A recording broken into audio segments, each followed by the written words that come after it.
deslocar e um belo dia, indo trabalhar dentro da rotina dele, ele é assaltado. Então a gente volta para a questão da violência que a gente começou.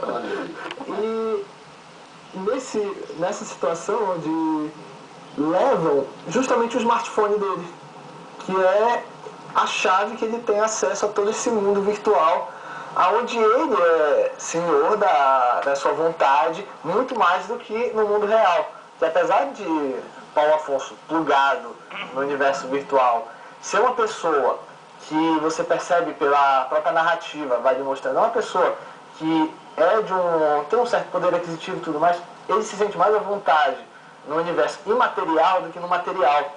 Então, são vários paralelos que são criados dentro da narrativa que são bem interessantes. Primeiro, essa questão de que você não necessariamente você precisa estar com uma vida material desestruturada para criar uma personagem e tentar vivenciar essa personagem, porque o plugado é um exemplo disso. É uma figura que tem capital, tem trabalho, mas prefere, de repente, por timidez, por alguns outros fatores psicológicos, vivenciar mais essa vida virtual do que a real. E quando isso é tirado dele, ele começa a buscar elementos do cotidiano dele virtual para criar uma aventura muito surreal e conseguir o celular de volta. E é aí que entram os elementos regionais casados com a temática universal.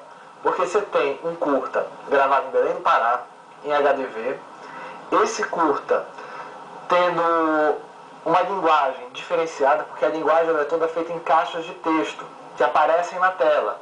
O plugado ele não se comunica como a gente está conversando. Apesar de ele não ter nenhuma deficiência, a comunicação que ele se sente mais à vontade é através do smartphone, através da internet. Então, quando ele perde esse celular, ao invés de ele gritar por socorro, ao invés de ele ir atrás da polícia, ele vai atrás de um outro celular para pedir ajuda na internet. E aí os elementos como o Açaí Grosso, que é um personagem do Twitter, a Chuva das Duas, que é um outro personagem do Twitter, esses, no imaginário dele, começam a ajudar, dando dicas de onde aquele ladrão que havia surrupiado o celular dele estava. E isso tudo criando uma série de situações que chegam a ser cômicas. É um filme de ação cômico. Exatamente! Você misturou ação, suspense e um pouco porque a gente tem, dentro dos elementos do audiovisual, você tem a construção do áudio, em particular, você tem um filme que ele não é um filme mudo, ele tem duas falas.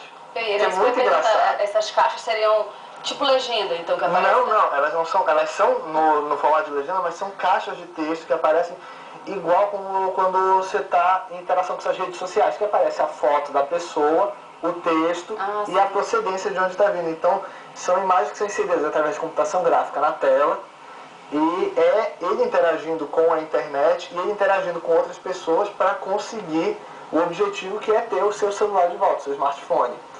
Então, no meio dessa jornada, isso é um outro paradoxo interessante, é que ele pede ajuda para pessoas que são pessoas que existem de fato na internet. Então você tem o Ronaldo Salame, que aparece no curta interpretando a versão virtual dele, que é o R. Salame. O Ronaldo Salame está participando. Interpretando. Não há atores. Não há atores. Há um grupo. O Ronaldo é uma exceção. A não ser que ele seja ator e eu não saiba. Você tem o Pina Chaves. Mas o Pina ele tem uma atuação. Ele tem uma atuação bem pontual. A Rose Jatene.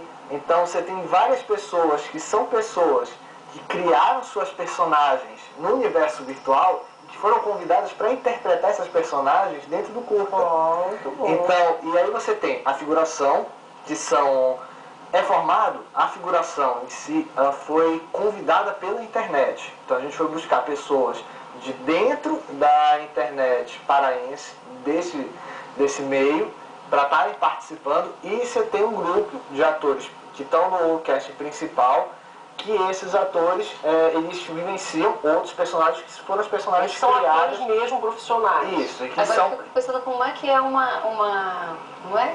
Esqueci o termo. Rede social? Não.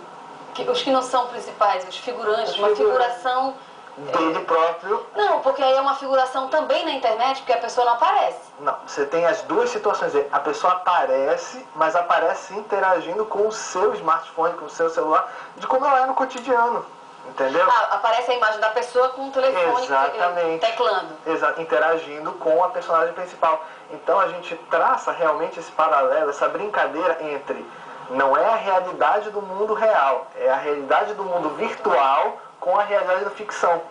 Entendeu? Então você consegue ter vários níveis. E voltando à questão do áudio, o áudio ele foi trabalhado da seguinte forma, buscando os detalhes, como o barulho de uma porta fechando. Então você tem a sonoplastia montada com muito cuidado em cima de uma trilha sonora que é do Conexão Vivo, que casou numa situação que, se nós tivéssemos solicitado para um músico produzir a trilha para o curta, não ia encaixar de uma maneira tão perfeita como ficou. Então você tem realmente uma narrativa que você vai viajando, tanto no visual, na insanidade que é apresentada.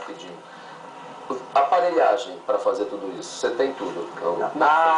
Como é que foi feito? Uma máquina de computador, ilha de edição?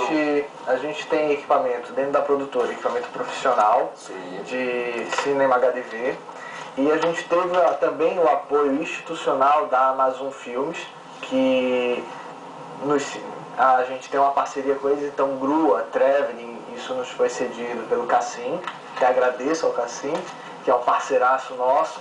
Então, é de outra produtora, né? Exatamente. E você tem um elemento que é o Periquito do Khan, que é uma figura do universo virtual, que ele está sendo confeccionado em São Paulo pela Equinox Animation Studio, que é uma produtora, uma agência de São Paulo que só trabalha com animação de computação gráfica em escala avançada.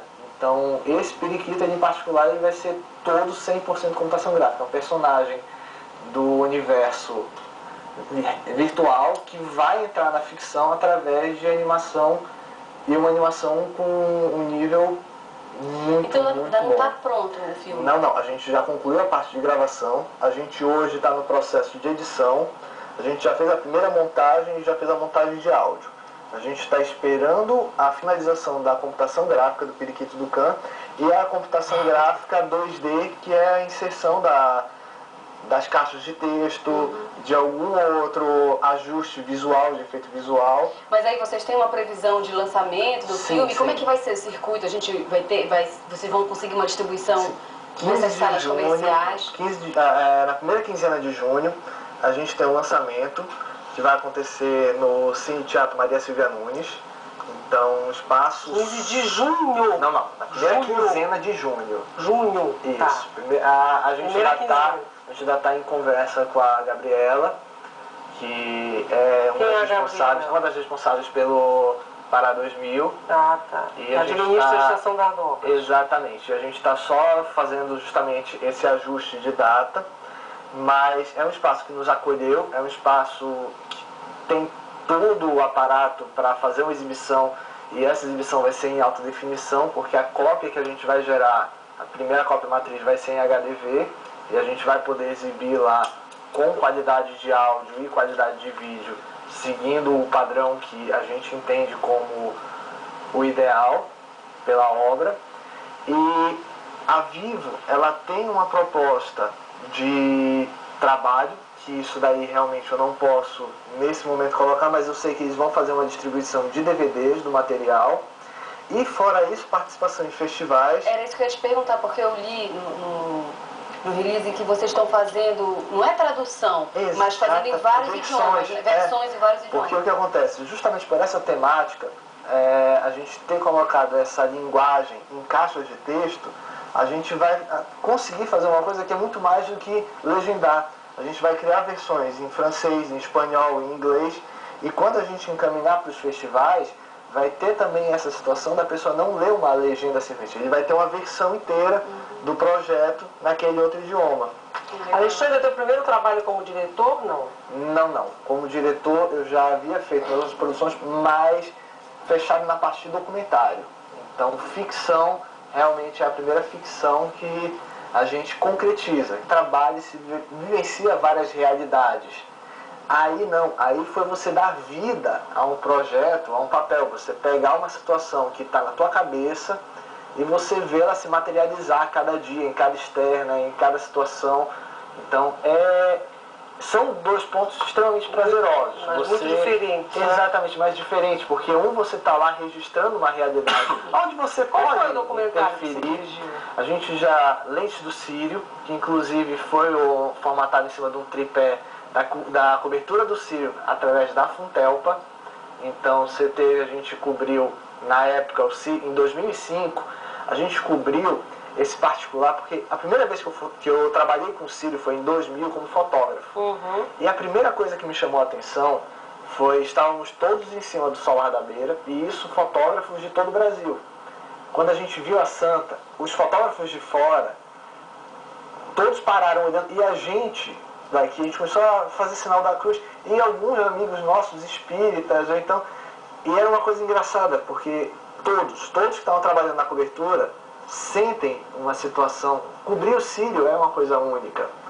Então, em 2005, eu tinha acabado de montar a produtora, então era meio que uma promessa também, fazer um trabalho para a nossa Santa, e com uma particularidade. Eu tinha prometido que eu ia fazer uma coisa que ninguém nunca tinha feito. Se for procurar, existe uma infinidade de documentários sobre o Círio. E o seu qual é o diferencial dele? É justamente, eu busco a emoção que dá na gente, que está cobrindo, que está atrás da câmera. Então, por isso que é Lentes do Círio. Entendi. Então a gente vai, por exemplo, o Tim, aqui da TV, O Tim Penner, diretor da TV. Ele tem uma fala no final do curta que todas as pessoas que assistem esse documentário acabam se emocionando no decorrer das histórias particulares, mas quando chega no final o Tim, que é espírita, e ele se vira e diz: eu sou espírita, eu sigo outras ideias, outras coisas, mas é impossível eu estar no Círio e não me emocionar. E isso é uma síntese do que é o Lentes do Círio. Então você partiu do documentário e agora está nas redes sociais com curta. Isso, e é um projeto que eu posso dizer que a vida em 140 caracteres, ela não encerra aí. Tem mais coisa ainda pela frente. Tem mais coisa pela frente, então porque a própria temática. Para manter o suspense, até porque eu tenho que passar para as perguntas dos telespectadores, aí você voltará aqui para continuar. Mas o importante é que na primeira quinzena de junho, vocês lançam o curta, o filme, não é isso? No Teatro Maria Silvana. Se for rapidinho, pode. Você pretende levar isso para fora também? Sim, sim. Aproveita já para fazer aqui um intercâmbio. Eu faço vários eventos lá, é bem interessante. A produção executiva já está com uma agenda, e eu queria te pedir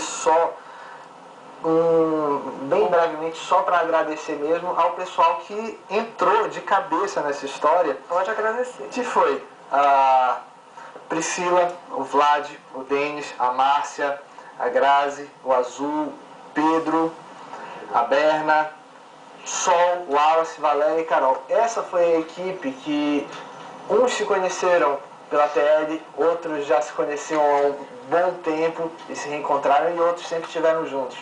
Mas foi graças a essa junção dessas pessoas que a vida em 140 caracteres conseguiu se concretizar, porque realmente foi um trabalho estupidamente prazeroso, mas estar com essa equipe deu um gosto diferente, deu um gosto especial. Para você também um grande beijo e até amanhã às 2h30 da tarde.